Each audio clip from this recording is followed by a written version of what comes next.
So, hello, juniors. I'm back with another difficult topic, which is lysosomal storage disease, yet made easy by me. मतलब मैं आपके 3-4 घंटे ऐसे बचा दूंगा, आप मेरे पैरों में आके गिर के कहोगे, सर आप कैसे कर लेते हो सर? मैं कैसे कर लेता हूँ? I am God gifted, can't help it. तो जोक्स अपार्ट में इतना आसान बना दिया है मैंने, कुछ है ही नहीं इसमें टॉपिक में इतना, मतलब लोग क्यों इसको याद करते करते अपना सर फोड़ लेते हैं लेकिन याद नहीं कर पाते, और याद कर भी लेते हैं तो 3-4 दिन बाद भाई स्वाहा हो जाता है सब दिमाग से। मैं चाहता हूँ आप मेरे संग 10 मिनट बने रहो, केवल 10 मिनट, 10 मिनट से ज़्यादा नहीं। 10 मिनट में मैं इतना अच्छे से याद करा दूंगा, आपको मज़ा आ जाएगा। तो अपन स्टार्ट करते हैं विद आवर टॉपिक। सबसे पहले तो मैंने क्या करा है, सबसे पहले इसकी थोड़ी खिचड़ी कम करी है। देखो खिचड़ी कम करी, कैसे कम करी? लाइसोसोमल स्टोरेज डिजीज़ को अपन पहले स्पेसिफाई कर सकते हैं, मतलब डिवाइड कर सकते हैं। किस बेसिस पे? इस बेसिस पे कि उसमें क्या एक्यूमुलेट हो रहा है। तो first of all lysosomal storage disease में जो एंजाइम्स होते हैं ना, जो लाइसोसोम के एंजाइम्स होते हैं वो डिफेक्टिव होते हैं। तो वो डिफेक्टिव होते हैं ना, तो दो चीज़ों का एक्यूमुलेशन मेनली देखा जाता है, स्फिंगोलिपिडोसिस और म्यूकोपॉलीसैक्रिडोसिस। बेसिकली स्फिंगोलिपिडोसिस जो ग्रुप ऑफ डिजीज है उसमें स्फिंगोलिपिड्स एक्यूमुलेट हो जाते होते हैं, और म्यूकोपॉलीसैक्रिडोसिस जो ग्रुप ऑफ डिजीज है उसमें म्यूकोपॉलीसैक्राइड्स एक्यूमुलेट हो सकते हैं। अब इसमें बुक में 1 2 3 4 5 पता नहीं कितनी तरीके की बीमारी हैं। मैं सबको कवर करूँगा, सबके इतने ईज़ी आपको निमोनिक बता दूँगा, आप कहोगे सर वाह सर मज़ा आ गया। और म्यूकोपॉलीसैक्रिडोसिस के दो हैं मेन डिजीज़, हर्लर डिजीज़ और हंटर डिजीज़। अपन दोनों को कवर करेंगे। Starting with our first disease of sphingolipidosis, that is Tay Sachs disease. अब अपन आ जाते हैं next. Basically Tay Sachs disease क्या है? इसको टे सैक डिजीज़ को अपन है ना, अगर इसके वर्ड को अपन ब्रेक डाउन करें टे सैक को, तो हर जो उसका लेटर है, अल्फ़ाबेट है, उससे ही कुछ ना कुछ उसको याद करने की चीज़ अपने को मिल जाती है। तो फर्स्ट ऑफ ऑल जो टी सैक डिजीज़ है ना, वो testing is recommended in high risk population, और ये अश्केनाज़ी ज्यूज़ में मिलती है। तो बेसिकली ये जो ज्यूइश पीपल्स होते हैं ना, उनमें ज़्यादा देखने को मिलती है। आपको पता है सबसे फेमस ज्यूइश कौन है? Albert Einstein. एल्बर्ट आइंस्टाइन भी एक ज्यूइश थे। यंग डेथ होती है इसमें typically fatal by age of 4। Spot in macula, तो जो है ना ये एक चेरी रेड स्पॉट है। ये चेरी रेड स्पॉट है ना, अगर ये एग्ज़ाम में आ गया तो आपको बस दो चीज़ें दिमाग में आनी चाहिए, वो मैं बताऊंगा। एक चीज़ होनी चाहिए टे सैक डिजीज़, और दूसरी चीज़ मैं बता दूंगा आगे क्या है वो। तो बेसिकली ये जो चेरी रेड स्पॉट है ना, डेड गिव अवे है कि ये टे सैक डिजीज़ है और एक और डिजीज़ है। अब ऑटोजोमल रिसेसिव होती है इनहेरिटेंस। मैं आपको एक चीज़ बताना भूल गया पहले। एक all all lysosomal diseases are autosomal recessive. इसको कैसे याद कर सकते हैं यार? याद तो हो गया है ना, लाइसोसोमल ऑटोसोमल, ऑटोसोमल लाइसोसोमल, है ना? तो जितनी भी लाइसोसोमल डिजीजेज हैं वो सारी ऑटोसोमल रिसेसिव डिजीज है। अब इसमें क्या होता है, सी से central nervous system degeneration. Central nervous system की डीजनरेशन में आपको क्या क्या फीचर्स मिलेंगे? डेवलपमेंटल डिले और हाइपर रिफ्लेक्सिया। एच से अपन देखें तो हेक्सो अमाइनोसाइडेज ए की डेफिशिएंसी है। हेक्सो अमाइनोसाइडेज ए एंजाइम डेफिशिएंट है, और ये एक बेसिकली स्टोरेज डिजीज़ है, लाइसोसोमल स्टोरेज डिसऑर्डर है। अब अपन क्या करेंगे ना, अब आपने ये कर लिया है, मैं टेसेक की थोड़ी बहुत और डिटेल आपको याद कराऊंगा इन आर नेक्स्ट सिली निमोनिक, और बाकी उस निमोनिक की हेल्प से अपन जो जितने भी डिजीज़ है सबको याद करेंगे। तो going to our next a sad silly mnemonic that इस शिट से आप याद कर सकते हो कि क्या है वो चीज़। तो बेसिकली ये है हमारा protagonist of the story, hero of the story. अब अपने को क्या क्या करना है वो मैं आपको बताता हूँ क्या करना है। तो बेसिकली स्टार्ट कहाँ से करते हैं ना, ये टेसैक है ना, ये sounds like a Japanese name, Tay Sachs. आपको नहीं लगता है थोड़ा जापानीज नाम है ना? तो इसलिए मैंने एक जापानीज आदमी को रखा है जो कि स्टड है, कूल है और थोड़ा टॉक्सिक भी है, बहुत अब्यूज़ करता है। टॉक्सिक है, स्टड है, कूल है। मैं पहले आपको ये डायग्राम इमेज का मैं आपको बता देता हूँ क्या क्या है इसमें। अब है ना, ये टॉक नेट पिक की डिटेल्स विच इज़ फ्रस्ट्रेटिंग। आपको पता है नेट पिक की डिटेल्स क्या होती है? नेट पिक की डिटेल्स का मैं एग्जांपल बताऊँ आपको, मतलब बहुत छोटी छोटी डिटेल्स पे भी ध्यान देना। ये छोटी छोटी चीज़ें तब काम आती है जब आप कोई पेचीदा काम कर रहे हो, बहुत प्रिसीजन चाहिए। लेकिन अब ये इसका एक एग्जांपल दूँ, जैसे दो दोस्त गए कोई मूवी देखने, धुरंधर देखने गए, है ना? उसमें हमज़ा है वो विलन को मार रहा है ना? तो ओवरऑल फाइटिंग अच्छी है, लेकिन ये साला क्या देखेगा कि यार एक पंच लगा 4:10 पे और दूसरा पंच लगा 4:15 पे, ऐसे कैसे हो सकता है? अरे भाई शूटिंग चल रही है, 2-5 मिनट टेक लेते हैं, रीटेक होता है। तो ये होती है निटपिकी डिटेल्स, ये कोई पसंद नहीं करता निटपिकी डिटेल्स, है ना? फिर he loves to eat spring rolls and samosas, उसके देखो हाथ में स्प्रिंग रोल है और समोसाज है ना? He drinks to drink he like is frappe. Frappe आपने सुना है? फ्रापे क्या होता है? फ्रापे बेसिकली कोल्ड कॉफ़ी का ही दूसरा नाम है फ्रापे। और ड्रिंक्स विद 2 स्ट्रॉज, देखो अजीब सा है लेकिन 2 स्ट्रॉ से पी रहा है। और नीचे एक और लाइन है, आपको शायद दिख रही रहेगी, crumpled tissue over the table. ये आपको एक क्रम्पल्ड टिश्यू दिख रहा है ना, इसको भी आप ध्यान रखना। तो बेसिकली ये चीज़ें आपको याद रखने की, अगर आपको ये इमेज दिमाग में फिट हो गई है, आपको लाइसोसोमल स्टोरेज डिजीज डिसऑर्डर्स याद हो चुके हैं गाइस, हो गए आपको याद। अब अपन एक एक को ब्रेक डाउन करते हैं। फर्स्ट ऑफ ऑल टेसैक डिजीज़ पे आ जाते हैं। अब मैंने बताया था ना, ये Tay Sachs used to abuse a lot, तो his favourite curse word is GM. अब गाइस, अब आपको मैं इसको एलेबोरेट नहीं कर सकता जीएम का क्या फुल फॉर्म है, आप बना लो अपने, अगर आपको नहीं आता ना तो पूछ लेना, गर्ल्स अपने मेल फ्रेंड से पूछ लेना, और बॉयज़ आपको तो पता ही होगा, है ना? तो एक्यूमुलेशन ऑफ GM2 गैंग्लियोसाइड, जो टेसैक मैंने आपको एक लिस्ट बताई थी ना कि इसके ये फीचर्स है, उसमें एक और इम्पॉर्टेंट फीचर है कि एक्यूमुलेशन ऑफ GM2 गैंग्लियोसाइड। अब अपना टेसैक हो जाता है। अब नेक्स्ट डिजीज़ पे आते हैं, नीमन पिक डिजीज़। अब जो नीमन पिक डिजीज़ है ना, दैट साउंड्स लाइक निट पिकी, है ना? निट पिकी जो मैंने बताया, निट पिकी डिटेल में बात करना, तो नीमन पिक साउंड्स लाइक निट पिकी। तो क्या होता है, जो टी-सैक डिजीज़ है ना, वो ऑलमोस्ट इक्वल टू नीमन पिक डिजीज़ है। मैंने आपको बताया था, अगर चेरी रेड स्पॉट अगर आपको मिल जाए, है ना? तो आपको क्या करना है, टी-सैक याद करना है और नीमन पिक याद करना है। अब क्या होता है, जो नीमन पिक डिजीज़ है, उसमें एक छोटी-सी डिटेल और ऐड हो जाती है, वरना वो almost similar to Tay Sachs disease है। That is except one detail added except one added detail of hepatosplenomegaly. Basically जो प्रेजेंटेशन होगा टी-सैक डिजीज़ का और जो नीमन पिक डिजीज़ का प्रेजेंटेशन होगा, वो ऑलमोस्ट सिमिलर होगा, लेकिन नीमन पिक डिजीज़ में आपको हेपेटोस्प्लीनोमेगेली भी मिलेगी। और अपन आ जाए अब T-sac holding a spring roll. अब देखो यहाँ टी-सैक है ना, ये जो व्यक्ति है, ये स्प्रिंग रोल पकड़ा हुआ है, और स्प्रिंग रोल कहीं ना कहीं sounds like sphingo. Doesn't the spring roll sound like sphingo? तो इसमें जो नीमन पिक डिजीज़ में जो अपना एंजाइम डेफिशिएंट है, वो है स्फिंगोमाइलेज। अब आ जाते हैं अपन क्रैबेज डिजीज़ पे। क्रैबे, और देखो क्रैबे का कैसे मैंने करा है, frappe sound similar to Krabbe, है ना? अब आपने फ्रैपे पिए कि नहीं पिए I don't know, frappe cold coffee है, ऑलमोस्ट सबने पी होगी।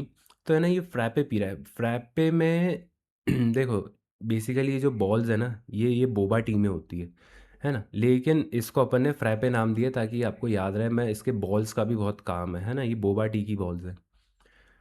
तो Tay Sachs is holding frappe. Frappe sound similar to Krabbe. Krabbe है ना, वो फ्रैपे के साउंड। अब वो है ना 2 स्ट्रॉ से पी रहा है ना? आपको 2 स्ट्रॉ याद है ना? तो क्रैबे डिजीज में क्रेनियल नर्व 2 पैल्सी देखी जाती है। कितना आसान है याद करना यार, 2 स्ट्रॉ, क्रेनियल नर्व 2। और जो फ्रैपे में ये बॉल्स दिख रही है ना, जो जो वैसे तो होती है बोबा टी में डलती है, लेकिन है ना वो बॉल्स है ना, वो क्योंकि वो ग्लोब मतलब राउंड है, राउंड स्फेरिकल है, तो अपन उसको ग्लोब भी कह सकते हैं। तो वो ग्लोबॉइड सेल्स उससे रिप्रेजेंट करे मैंने, कि globoid cells are seen in Krabbe's disease. और at the end deficient enzyme कौन सा है? गैलेक्टोसेरिब्रोसाइडेज। अब अपन इसको कैसे याद रखेंगे, देखो कोल्ड कॉफ़ी किससे बनती है? दूध से। दूध में क्या होता है? लैक्टोज होता है ना, कहते हो ना लैक्टोज इंटॉलरेंस, यानी कि दूध में लैक्टोज होता है। अब पूरी जो फ्रैपे है, कोल्ड कॉफ़ी है, वो दूध से बन रही है, तो दूध को अपन क्या कहेंगे? लैक्टोज। और लैक्टोज के आगे, लैक्टोज को अपन ऐसा याद रख सकते हैं गैलेक्टोज, है ना? तो क्रैबे डिजीज में एंजाइम डेफिशिएंट कौन सा है? गैलेक्टोसेरिब्रोसाइडेज। अरे भाई इतना सिंपल तो हो गया यार, अब और कैसे याद कराऊँ मैं तुमको? मतलब आप बस ये इमेज याद रखो। इमेज बताऊँ, इमेज याद रखने की ज़रूरत नहीं पड़ती। जो रीडिंग का होता है ना, रीडिंग से मेमोराइजेशन होता है, उससे 10 टाइम्स ज़्यादा बेटर मेमोराइजेशन होता है विजुअल। तो ये आपको, अभी आपने वीडियो देख ली ना, या आपको 4 दिन बाद कोई पूछेगा ना तो भी याद रहेगा आपको, माय गारंटी, मैं लिख के दे रहा हूँ आपको ये। अब अपन आ जाते हैं गौशे डिजीज़ पे। जो गौशे डिजीज़ है ना, अपन इसको गौशर कई लोग पढ़ते हैं, लेकिन एग्जैक्ट प्रोनाउंसिएशन गौशे है, गौशे। तो गौशे साउंड्स लाइक समोसे। समोसे ऐसा लग रहा है, गौशे साउंड्स लाइक समोसे। ऐसा बोल लो यार, समोसे गौशे, है ना? तो मुझे समोसे एंड गौशे साउंड सिमिलर। अब अपन इस इमेज में देखते हैं क्या है। देखो, अब समोसे है ना, ये समोसे रखे एक पैन में, पैन में। तो है ना, तो pancytopenia is seen in Gaucher disease. अब जो गौशे सेल्स होते हैं, गौशे सेल्स क्या होते हैं? क्रम्पल टिश्यू पेपर अपीयरेंस होता है गौशे सेल्स का। आप माइक्रोस्कोप में देखोगे तो गौशे सेल्स कैसे दिखेंगे? Crumple tissue paper appearance. मतलब ये आपको एग्जाम में हिंट मिलेगी, क्रम्पल टिश्यू पेपर सेल्स दिख रहे हैं तो वो कौन सी डिजीज़ हो सकती है? गौशे डिजीज़ हो सकती है। उसका डिफेक्टिव एंजाइम कौन सा है? उसका डिफेक्टिव एंजाइम है ग्लूकोसाइलोसाइडेज। अब इसको कैसे याद रखें?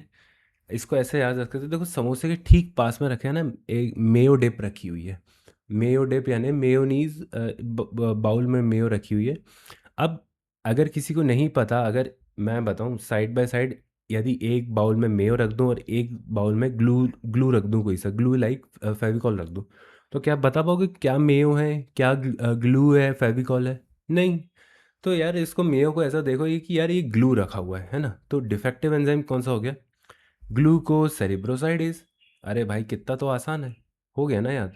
हो गया, हो गया, बढ़िया है, हो गया फिर तो। अब अपना आ जाता है मेटाक्रोमेटिक ल्यूकोडिस्ट्रॉफी। अब है ना, ये टेसैक है ना, स्टड, मैंने आपको बताया था स्टड बंदा है, कूल बंदा है, तो है ना ये क्या पहनता है? टेसैक वियर्स मेटा एआई ग्लासेस पहनता है भाई। ये मेटा एआई ग्लासेस वो होने तक ग्लासेस आते हैं ना जिसमें रिकॉर्डिंग होती है, वो मेटा एआई ग्लासेस है, रेबन के आते हैं वो, है ना? तो अब मेटा एआई ग्लासेस, अगर अपन इसको अच्छे से अगर अपन डिकोड करें तो मेटा से आ गया मेटाक्रोमेटिक ल्यूकोडिस्ट्रॉफी। अब आप एआई को बोलो, एआई कैसे बोलोगे? Meta AI, AI sound similar to aryl, arylsulfatase. Metachromatic leukodystrophy में डिफेक्टिव एंजाइम कौन सा है? Arylsulfatase. मतलब बेसिकली आप एआई, मेटा एआई याद रखोगे ना तो आपको मेटा क्रोमेटिक ल्यूकोडिस्ट्रॉफी भी याद हो जाएगा और एआई से एराइल सल्फेटेज भी याद हो जाएगा। Meta AI, metachromatic leukodystrophy, arylsulfatase. इतना तो आसान बना दिया है, और क्या लोगे यार? अब है ना, टू बी ऑनेस्ट, मुझे फैब्री डिजीज़ कहीं भी फिट नहीं हो रही थी इधर, है ना? तो अब कैसे याद करूँ? याद करने की ज़रूरत नहीं है। अब जो भी मैंने आपको बताया, अगर वो चीज़ें फिट नहीं हो रही तो एट द एंड फैब्री में डाल देना उसको, तो वो फैब्री का कंपोजिशन बन जाएगा, है ना? अब एक चीज़ इंपॉर्टेंट है, अभी तक सारी अपन ने जो लाइजोजोमल, मैंने आपको बताया लाइजोजोमल ऑटोजोमल, ऑटोजोमल लाइजोजोमल, तो ना, तो जो अभी तक सारी ऑटोजोमल रिसेसिव थी। अब ये जो आखिरी है फैब्री डिजीज़ है ना, ये एक्स लिंक्ड रिसेसिव है। बाकी सारी ऑटोजोमल थी, ये एक्स लिंक्ड है। तो अब वापस अपन उस पे आ जाते हैं कि बेसिकली चल क्या रहा है, मैंने आपको ये सारे बता दिए। हाँ, और इधर जो all lysosomals are autosomal recessive except, except कौन सा है? Fabry disease. फैब्री डिजीज है अपना एक्स लिंक्ड रेसेसिव। अब आ जाते हैं अपन स्फिंगोलिपिडोसिस पे। तो अपना ये जो है ना, ये आखिरी के दो डिजीज़ हैं। एक है उसमें हर्लर सिंड्रोम और एक है उसमें हंटर सिंड्रोम। इसमें आपको क्या क्या चीज़ें याद करने की वो मैं बता रहा हूँ। बेसिकली इसको कैसे याद रखोगे? हर्लर और हंटर दो भाई हैं, है ना?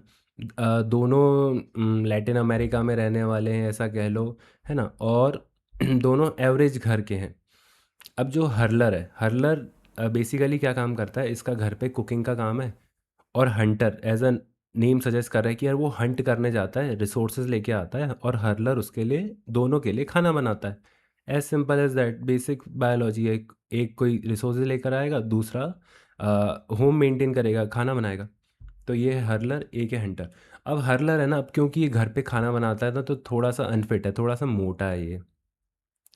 और जो हंटर है, हंटर को हंट करना है, दौड़ना है, भागना है, शिकार करना है, तो वो उसको फिट रहना पड़ेगा, तो वो फिट भी है। और थोड़ा सा उसका फेशियल एक्सप्रेशन देखो, थोड़ा सा एग्रेसिव है। देखो हंटर लोग एग्रेसिव होते ही हैं यार, उसमें आप क्या ही कर सकते हैं? हंटर एग्रेसिव नहीं होगा तो कौन होगा? तो ना, अब अपन इसको याद करते, डिकोड कर दिया अपन ने। अब हंटर है, हर्लर है ना, ये थोड़ा सा मोटा है। मतलब कि ऐसा समझ लो इसके इंटरनल ऑर्गन्स थोड़े से मोटे हो गए। तो अपने को क्या मिलेगा? हेपेटोस्प्लीनोमेगेली। इसमें हेपेटोस्प्लीनोमेगेली मिलेगा। सेकंड, इसमें कॉर्नियल क्लाउडिंग मिलेगा। कॉर्नियल क्लाउडिंग मतलब कि उसमें ओपेसिटी आ जाएगी उसके कॉर्निया में, तो वो ढंग से देख नहीं पाएगा। अब देखो, ये बहुत बड़ा इंपॉर्टेंट फैक्टर है। अब ठीक है, वो घर पे कुकिंग कर रहा है, कॉर्नियल क्लाउडिंग चलेगी उसको। लेकिन ये जो हंटर है भाई, ये हंटर भाई है, इसको कॉर्नियल क्लाउडिंग, इसको मतलब बहुत प्रिसाइज उसका विजन होना चाहिए, तभी तो वो हंट कर पाएगा, वरना कैसे हंट कर पाएगा। तो इसमें आपको कॉर्नियल क्लाउडिंग मिलेगी हर्लर में, और हंटर में आपको कॉर्नियल क्लाउडिंग नहीं मिलेगी। और मैंने बताया था ऑटोजोमल रिसेसिव, सारे lysosomal storage disorder autosomal recessive है, लाइसोसोमल ऑटोजोमल ऑटोजोमल लाइसोसोमल, है ना। अब अपन हंटर पे बात करते हैं। अब है ना, हंटर है ना, ये माइल्ड हर्लर सिम्टम्स आते हैं इसके। मतलब कि जो हंटर है ना, इसमें हर्लर के सिम्टम्स तो होंगे, लेकिन वो थोड़े माइल्ड होंगे, यानी कि हिपेटोस्प्लीनोमेगाली कम मिलेगी, बाकी चीज़ें कम मिलेगी। इसमें आपको more aggressive behaviour than Hurler, आपको इसका जो हंटर सिंड्रोम का पेशेंट होगा उसका ज़्यादा एग्रेसिव बिहेवियर मिलेगा। और एट द एंड इसमें कॉर्नियल क्लाउडिंग नहीं मिलेगी। देखो, मैंने आपको बताया हंटर को हंट करने जाना है, तो कॉर्नियल क्लाउडिंग कैसे कैसे वो कॉर्नियल ओपेज कैसे वो डिमिनिश्ड विजन के साथ कैसे हंट करेगा, हंट कर ही नहीं सकता। और एट द एंड अब Hunter syndrome is associated with x link recessive. इसको कैसे याद रखोगे, इसको ऐसे याद रखोगे, देखो हंटर का पॉइंट ऑफ व्यू क्या है, हंटर का पॉइंट ऑफ व्यू ऐसा होता है, ऐसा पॉइंट ऑफ व्यू होता है, उसको इसको मारना है, ये क्या है, ये नील गाय है ना, हंटर को इसको मारना है, तो एक एक्स उसका पॉइंट ऑफ व्यू होना चाहिए कि इसको मेरे को मारना है। जब वो अपने गन के अपने वो होता है ना उसमें दूरबीन, गन का वो एम, जो भी क्या हो उसको, उसका पॉइंट ऑफ व्यू ऐसा कुछ होगा, एक्स बना हुआ होगा उस पर कि यार अब इसको ख़त्म करना है मुझे। तो हंटर में आपको क्या मिलेगा, हंटर में मिलेगा आपको एक्स लिंक्ड रिसेसिव। तो गाइस, इसी के साथ अपन ने ख़त्म कर लिया है लाइसोसोमल स्टोरेज डिसऑर्डर। बहुत बहुत बहुत बहुत बहुत बधाई आपको, आपने लाइसोसोमल स्टोरेज डिसऑर्डर ख़त्म कर लिया है। आपने 3-4 घंटे बचा लिए by just giving your 17 minutes. कैसे मतलब, आप भी खुश रहो, मैं भी खुश रहूँगा, लाइक एंड सब कर दो, मैं खुश हो जाऊँगा, आपको याद हो गया, आप खुश हो गए हो। अब आपको ये 3-4 महीने बस आपको ये फ़ोटोज़ एक बार रिवाइज कर लेनी है, बस आपको अंदर की डिटेल पढ़नी नहीं है। आपने फ़ोटोज़ रिवाइज कर लिए, आपका टॉपिक ख़त्म, गुड बाय, टाटा। चलिए गाइस, तो अपन मिलते हैं नेक्स्ट वीडियो में। अगर आपको कोई और टॉपिक ऐसा लगता है कि याद करने का आपको डिफ़िकल्टी आ रही है, तो आप मेरे को कमेंट सेक्शन में बता दो, मैं उसके लिए एक अच्छा आसान सा निमोनिक ढूंढ के लाऊंगा कैसे याद कर सकते हैं उसको। गुड बाय, टाटा, मिलते हैं अपन नेक्स्ट वीडियो में।